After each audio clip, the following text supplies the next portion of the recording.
Vaya conmigo al libro de Hebreos capítulo 10. Ese es el primer versículo que voy a leer. Hebreos capítulo 10, versículo 38 y 39. Dice así: mas el justo vivirá por fe, y si retrocediere no agradará a mi alma. Pero nosotros no somos de los que retroceden para perdición, sino de los que tienen fe para preservación del alma. La iglesia de Cristo en el primer siglo sufría mucha persecución. Y toda esa persecución se extendió casi hasta el tercer siglo. Fue muy fuerte, de distintas maneras. Y después comenzó a menguar, pero el día de hoy también la iglesia es muy perseguida en muchos lugares.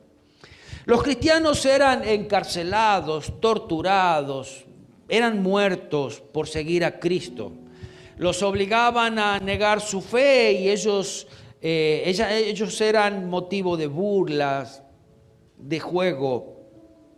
Pero el autor de Hebreos aquí dice que el que retrocede no agrada a Dios. Aquel que retrocede de ese yo soy cristiano, yo acepto a Cristo, yo camino este camino y un día dice no, la cosa se puso difícil, están matando a todos los cristianos y empiece a hacer para atrás, eso no agrada al Señor. Y esa fe se ha debilitado. Esa fe debe ser el motor de su vida. Esa fe debe ser aquella que lo hace avanzar. Dicho sea de paso, la fe, dice, es la que preserva el alma, la que guarda esa vida. Porque retroceder sería para perdición y no para salvación. Muchos pensarían, no, yo me estoy guardando porque ¿sabes qué? Andan persiguiendo, entonces me guardo. Y si me vienen a preguntar, ¿vos sos cristiano? No sé, allá va. Ahí nomás. En el fútbol, aquellos que les gusta el fútbol, que nos gusta el fútbol, aquellos equipos que van para atrás, y ustedes los muchachos más que nada me entienden, aquellos que retroceden, le dicen un montón de malas palabras que no las vamos a reproducir aquí. Pero para resumirlo en pocas palabras, retroceder no es de valientes. Amén. Mientras nuestra mirada esté puesta en el Señor, es cuando podremos permanecer. Es cuando podremos estar firmes a pesar de todo lo que venga. Podríamos permanecer injertados a esa vid verdadera. Podríamos permanecer en el cumplimiento de los mandamientos de Dios. Podríamos permanecer en la oración, permanecer en ese camino angosto que muchas veces solo encuentra a la salida cuando miramos para arriba. Podríamos permanecer a los pies de Cristo, así como lo hicieron algunas mujeres. Podríamos permanecer como Pedro caminando sobre el agua mientras sus ojos estaban puestos en Jesús, antes de quitar la mirada y comenzar a hundirse. Y si en algún momento retrocedes, puede ser para perdición.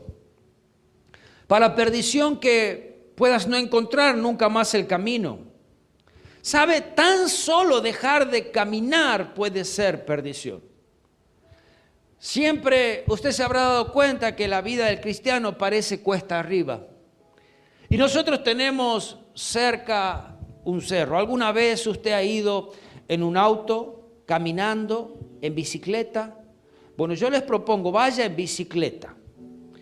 Y cuando usted vaya en bicicleta, mientras va pedaleando, va avanzando hasta despacito, porque cuesta.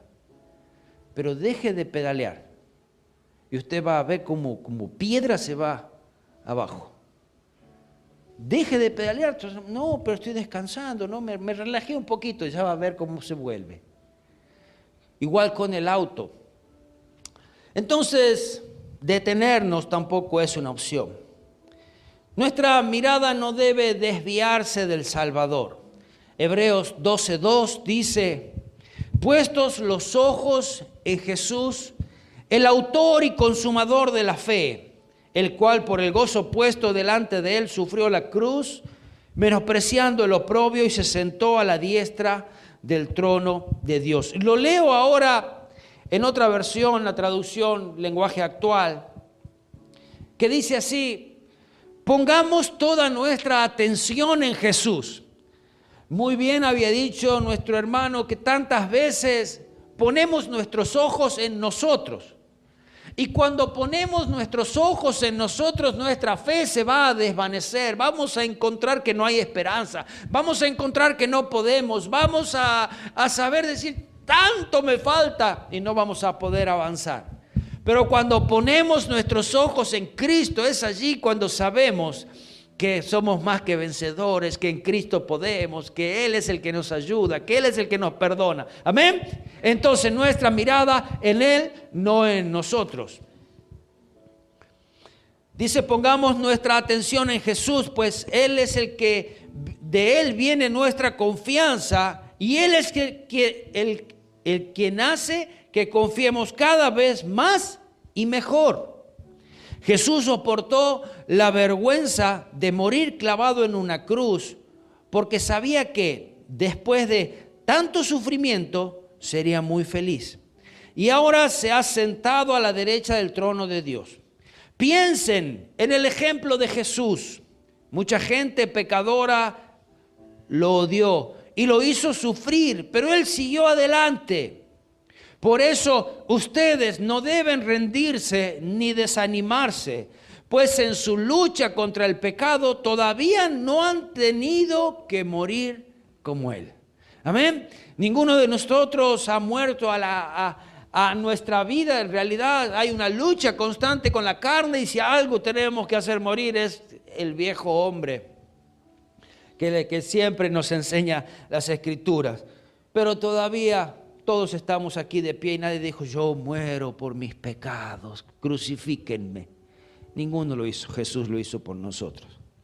Y vez tras vez, la Biblia nos aconseja a permanecer, a no desanimarse, a luchar, a resistir, ¿verdad?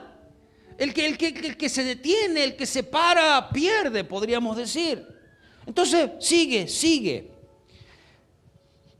Es más, el mismo libro de Hebreos, un poquito más adelante, en la Reina Valera lo leo, Hebreos 12, 14, dice, seguid la paz con todos y la santidad sin la cual nadie verá al Señor. Mirad bien, no sea que alguno deje de alcanzar la gracia de Dios, que brotando alguna raíz de amargura os estorbe y por ella muchos sean contaminados. No sea que algún fornicario o profano como Esaú, que por una sola comida vendió su primogenitura, porque ya sabéis que aún después, deseando heredar la bendición, fue desechado. Y no hubo oportunidad para el arrepentimiento, aunque la procuró con lágrimas. Perseverar, nuevamente, perseverar ¿en qué? En la comunión, perseverar en tener paz, perseverar en vivir en paz, perseverar en vivir en santidad, porque dice que sin esto no vamos a ver al Señor, no vamos a poder encontrar ese camino. Pero hay algo que llama acá y que muestra a un hombre como mal ejemplo, Esaú. Esaú nos muestra que sus errores y pecados van a tener consecuencias como los tuvo en la vida de él. Consecuencias a corto plazo y consecuencias a largo plazo. Que ni siquiera el arrepentimiento y el perdón eliminarían las consecuencias del pecado o de las decisiones. Esaú nunca pensó que en las consecuencias que esto tendría en el futuro. Él solamente pensó en el presente. Se rindió a un placer, a una necesidad del momento. Dice la Escritura allí en Génesis capítulo 25, versículo 27, ya decía que había dos naciones dentro de su reino, el mayor el mayor serviría al menor. Y esto se cumplió, dice versículo 27, y crecieron los niños. Y Esaú fue diestro en la casa, hombre del campo, pero Jacob era varón quieto, que habitaba en tiendas, y amó Isaac a Esaú, porque comía de la casa, mas Rebeca amaba a Jacob. Y guisó Jacob un potaje, y volviendo Esaú del campo cansado, dijo a Jacob: te ruego que me des de comer del guiso rojo, pues estoy muy cansado. Por tanto fue llamado su nombre Edom. Y Jacob respondió: véndeme en este día tu primogenitura. Entonces dijo Esaú: he aquí, yo me voy a morir, ¿y para qué pues me servirá la primogenitura? ¿Cuántas veces hemos escuchado estas mismas palabras en mucho? La vida hay que disfrutarla. ¿Cuántas veces hemos escuchado como si fuese que no hay mañana, como si fuese que no hay una eternidad? Entonces, he aquí yo me voy a morir, ¿y para qué pues serviría la primogenitura? Y dijo Jacob: júramelo en este día. Y él le juró, y vendió a Jacob su primogenitura. Entonces Jacob dio a Esaú pan y el guisado de las lentejas, y él comió y bebió, y se levantó y se fue. Así menospreció Esaú la primogenitura. La primogenitura no era algo que de pronto usted dice: bueno, era una campera, me compro otra, era un par de zapatos. La primogenitura representaba los derechos y privilegios del primogénito dentro de la familia, que no lo tenía el segundo, pero el primogénito sí. Después de la muerte de su padre o en la ausencia del padre, el hijo mayor, él asumía la responsabilidad de la familia. Además, ejercía el liderazgo familiar. El primogénito heredaba una doble porción de la heredad respecto a sus hermanos. Y en el caso de los reyes, la primogenitura o el primogénito era el que asumía o el que sucedía el trono de su padre. Entonces la primogenitura no era cualquier cosa.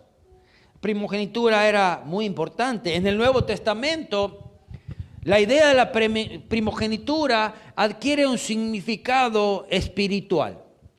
Y ya, si ha sido nombrado allá, era porque ya quería mostrar este también significado espiritual. Los creyentes tenemos una herencia celestial, pero no gracias a nosotros, sino gracias a Jesucristo, ese hijo primogénito de Dios. Él fue el primogénito. Dice la Escritura en Romanos 8:29, porque a los que antes conoció también los predestinó para que fuesen hechos conforme a la imagen de su Hijo, para que Él sea el primogénito entre muchos hermanos. Amén. Pero escuche un poquito más allá. Y como heredero del reino del Padre, Jesús, el Señor, Él es el dueño de todo. Hechos 2:36 dice: sepa pues ciertísimamente toda la casa de Israel que a este Jesús, a quienes vosotros crucificaste, Dios le ha hecho Señor y Cristo. Amén. Jesús es dueño de todas las cosas. Pero ¿qué pasa? ¿Qué importa a nosotros todo eso? Y dice que Él nos hace también herederos con Cristo. Una herencia que Él la va a compartir con aquellos que creen en Él. Romanos 8:17. Y si hijos, también herederos, herederos de Dios y coherederos con Cristo. Mira, ni siquiera dice Cristo y nosotros abajo, coherederos a la par. Entonces es muy importante La primogenitura, esta primogenitura espiritual, sí, es muy importante guardar nuestras vidas, sí, es muy importante vivir en paz, sí, seguir la santidad, sí. Son muy importantes nuestras decisiones, sí. Dice, y si hijos también herederos, herederos de Dios y coherederos con Cristo, y si padecemos con Él, para que juntamente seamos glorificados, con Él seamos glorificados. La Biblia advierte contra el desprecio a lo sagrado, como lo hizo Esaú. No lo hagas. No desprecie lo sagrado, no desprecie lo que hizo Cristo en la cruz. No desprecie la vida a la cual Él te quiere llevar. Esaú vendió su primogenitura por un simple plato de lentejas. Y póngale la cantidad de chorizo colorado que quiera, la cantidad de carne que quiera, lo rico que sea, un plato de lenteja vendió él. Dice, no lo quiero, prefiero saciar mi hambre, prefiero los placeres del mundo a que lo que tendría yo o lo que me correspondería. Y como excusa quizás decía, estaba muy cansado. Bueno, tenía mucho hambre, no te imaginas lo que fue con ese hambre, que yo llegué del campo, todavía que no casé nada, y llegar a la casa y sentir ese olorcito a guiso, ese olorcito a guiso de lenteja, qué rico, vendémelo. ¿Y qué me vas a dar vos? Y yo te doy mi primogenitura, como si fuese que valía un plato de lentejas. Para eso valía para él, solamente un plato de lentejas. Todavía tuvo de regalo un pedazo de pan. Fue esa impulsividad y perdió todo su derecho a la bendición del Padre por un plato de lentejas. Por 10 minutos de estar sentado saciando su hambre físico. Debemos valorar lo que Dios considera santo, no cambiarlo por placeres momentáneos. Todos sabemos que los placeres momentáneos o los placeres de esta vida, ¿cuánto pueden durar? 15 minutos, 20, una hora, el que usted se imagine, 2 horas, un día entero, una semana. ¿Vale por una eternidad? ¿Vale por lo que Dios tiene para usted? Por eso, los creyentes debemos mantener nuestra mirada en Jesucristo, que es el legítimo heredero de todas las cosas. Por su gracia, quienes confían en Él son considerados coherederos con Cristo. Es una gracia, eso es misericordia. Que Jesucristo diga, todo lo que yo he adquirido también es tuyo. ¿Qué hicimos nosotros? Nada, es gracia. Y te dice, pero bueno, vive una vida, camina, observa a Jesucristo, mira a Jesucristo, sigue a Jesucristo, permanece en sus caminos. No te bajes, no te detengas. El joven rico, cuando se encontró con Jesús y le preguntó, ¿qué debo hacer para heredar la vida eterna? Sabía que había algo muy fuerte en él y que eran sus posesiones, su riqueza. Y le dijo, vende todo lo que tienes, dáselo a los pobres y ven y sígueme. Dice que se fue triste. No, yo ni loco dejo la lenteja por Cristo. Lot era un hombre poderoso en ese momento y tuvo que separarse de Abraham. Pero él, cuando tuvo la opción de mirar, él le agradó lo que había en la tierra. No hizo como Abraham, que dijo, lo que tú tienes para mí, Dios, eso voy a aceptar. Él dijo, no, yo lo veo hermoso a esto. Dame eso para mí. ¿Y cuánto más podría alcanzar? Quizás dice, a ver, si tengo tantas ovejas ahora, si yo la pongo ahí, se reproducen en una cantidad impresionante. Mira, desde ese momento que él dijo, dame eso, nunca más se supo lo que él tenía, ni cuánto progresó. ¿Y por qué es tan importante lo que haces? Porque no es como dice el dicho, muerto el perro y se acabó la rabia. Lo que hacemos tiene trascendencia. Lo que hacemos puede alcanzar a muchos más. puede lastimar a muchos más, puede quitar la bendición de muchos más, como también puede bendecir a muchos más. Les voy a leer una historia de una desobediencia que produjo una gran catástrofe. Romanos 8:12 dice: por tanto, como el pecado entró en el mundo por un hombre, y por el pecado la muerte, así también la muerte pasó a todos los hombres por cuantos todos pecaron. Esta gran desobediencia de Adán fue consecuencia de que hoy tengamos nosotros pecado. ¿Cuántos años pasaron? Pero te leo otra historia.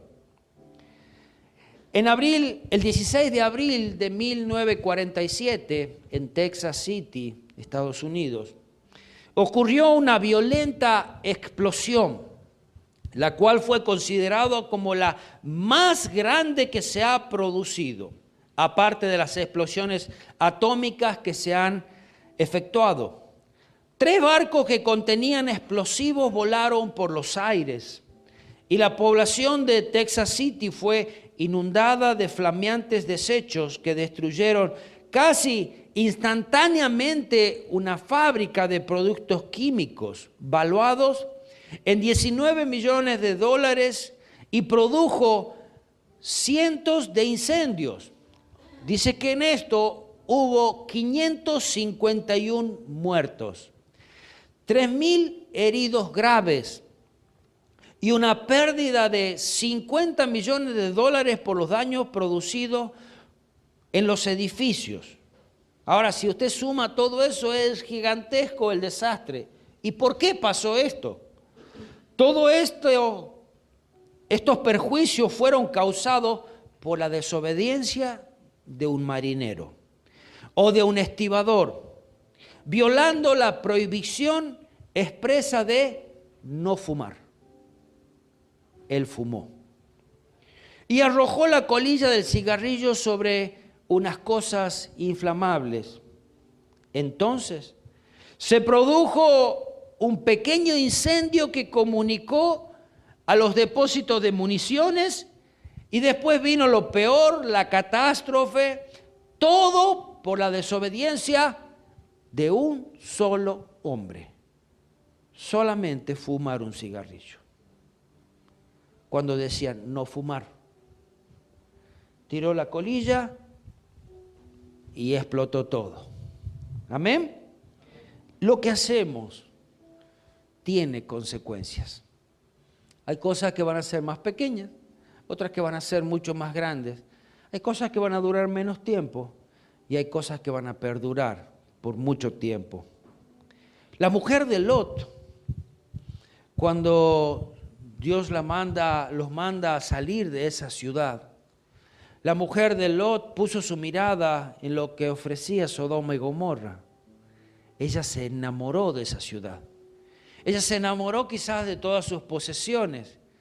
Y cuando iba saliendo, en lugar de decir, gracias por salvarme, dijo, no, yo quiero esto.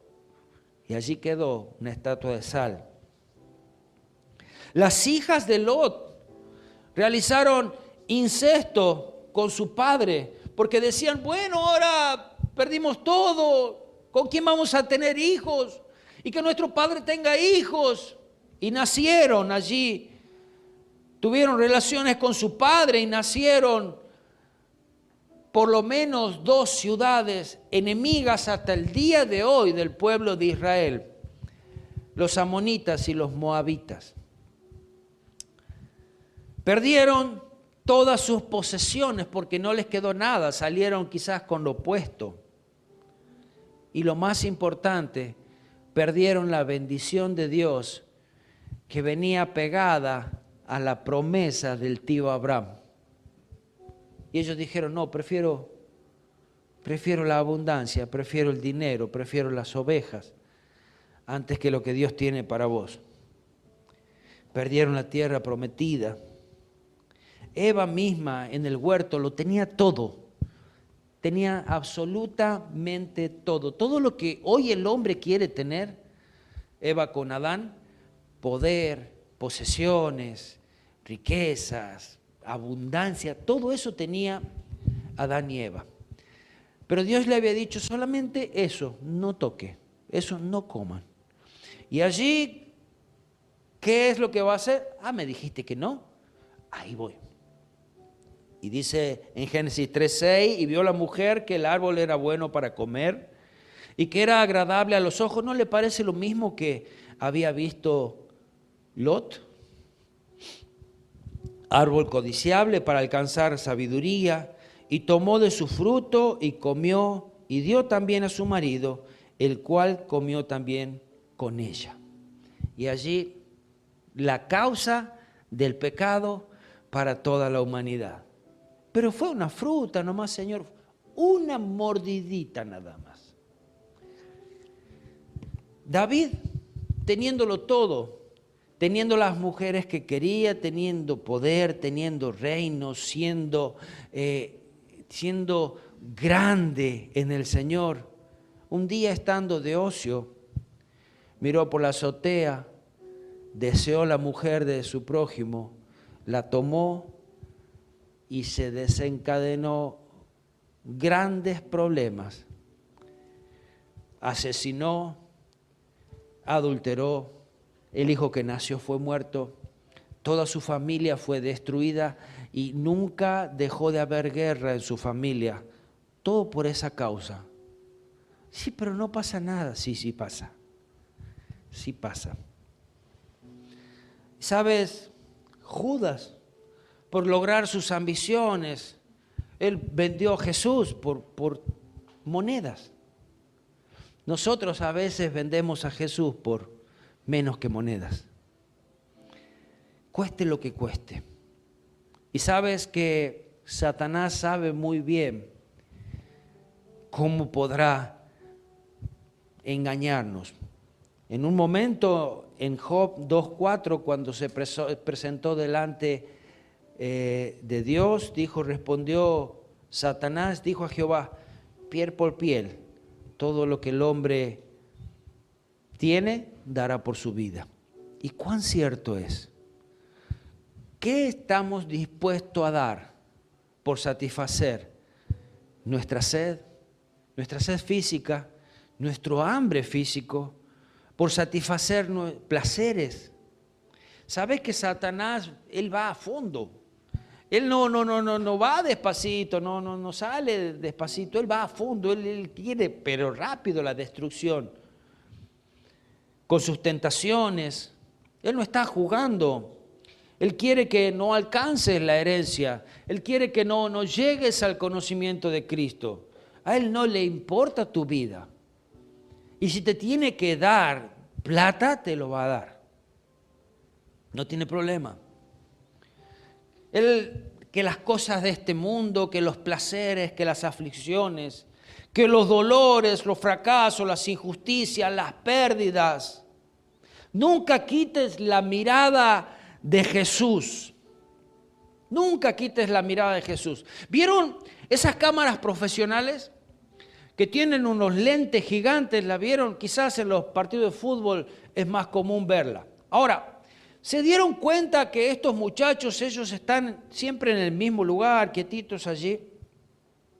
Entonces, y de pronto no es que a veces ellos son profesionales, te sacan fotos espectaculares, pero de pronto si hay otro que quiere sacar una mejor foto, se toma el tiempo de enfocar, de mover el lente hasta encontrar el foco, hasta encontrar la mejor foto, para sacar la foto perfecta. Ahora, una vez que tenía ya todo allí para sacar esa foto perfecta, él dispara.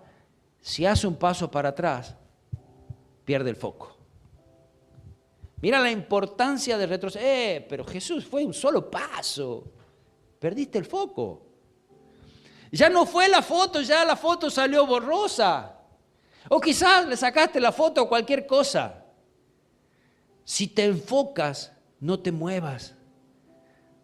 Permanece en Él. Y con esta última historia, que también lleva el nombre del título de este mensaje, Alas por lombrices. Voy a terminar. Alas por lombrices se llama el título de este mensaje. En una de esta historia, en una soleada mañana, 2 alondras subían volando a lo alto. La alondra padre hablaba con su polluelo, haciéndole ver lo maravilloso que es tener alas y poder volar hasta las alturas. Pero el pequeño, en su inexperiencia, escuchaba solo a medias, pues su atención se fijaba en el tintinear de unas campanitas que llegaban a sus oídos desde la tierra. El pajarito curioso bajó al campo de donde provenía el sonido que tanto lo atraía y vio a un hombre que guiaba un carro mientras gritaba: «Vendo lombrices, 2 lombrices por una pluma». A la pequeña alondra le encantaban las lombrices, ya que al nombrarla se le hacía agua el pico. Y sin pensar, se decidió. Arrancó una de sus plumas de sus alas y la cambió por 2 lombrices. Cuando se lo hubo comido, volvió junto al padre muy satisfecha. Al día siguiente la alondra esperó ansiosamente el sonido de la campanita y al oír bajó a realizar nuevamente el extraño negocio, dando otra pluma a cambio de 2 lombrices. Esto lo repitió día tras día. Una vez ofreció al hombre 5 plumas por 10 lombrices. El vendedor aceptó entusiasmado. Y desde entonces, por espacio de varios días más, continuó el intercambio. Al cabo, la alondra batió sus alas inútilmente. Ya no podía volar. Estaba atada a la tierra y condenada a arrastrarse en lugar de volar. Había cambiado sus alas de la libertad por un puñado de lombrices. No cambies tu primogenitura por un plato de lentejas. No quites los ojos del cielo por lo terrenal. No bajes tu mirada para desear lo terrenal como lo hizo David. No ambiciones lo mejor de la tierra, que no se compara con lo del cielo. No cambies tus alas por lombrices. Te damos gracias, Señor, por esta palabra. Te damos gracias, Señor, porque nos invitas y nos adviertes a poner nuestra mirada en ti. Nos invitas, Señor, a no detenernos, a permanecer, a caminar, a avanzar en ti. Nos invitas, Señor, a no hacer negocios turbios con el mundo, donde las consecuencias, Señor, serían terribles. Señor, ayúdanos a mirarte, ayúdanos a seguirte, ayúdanos a permanecer en tus caminos. Señor, y que las consecuencias aún de nuestros pecados y de nuestras decisiones, Señor, ayúdanos a superar, ayúdanos a seguir caminando. Señor, te necesitamos. Danos sabiduría. Danos sabiduría en nuestro diario vivir. Danos sabiduría en nuestros negocios. Danos sabiduría en nuestra vida espiritual, en nuestras decisiones. En todo aquello que puede implicar el futuro, Señor, y aún por sobre todas las cosas nuestra vida espiritual. Danos, Señor, sabiduría, que no cambiemos lo santo por lo profano. Que no cambiemos nuestras alas por lombrices. Que no cambiemos lo celestial por lo terrenal. Señor, ayúdanos y danos sabiduría. Señor, y que nuestra decisión sea cada día seguirte a ti, mirarte a ti y obedecerte a ti. En el nombre de Jesús. Amén, amén y amén.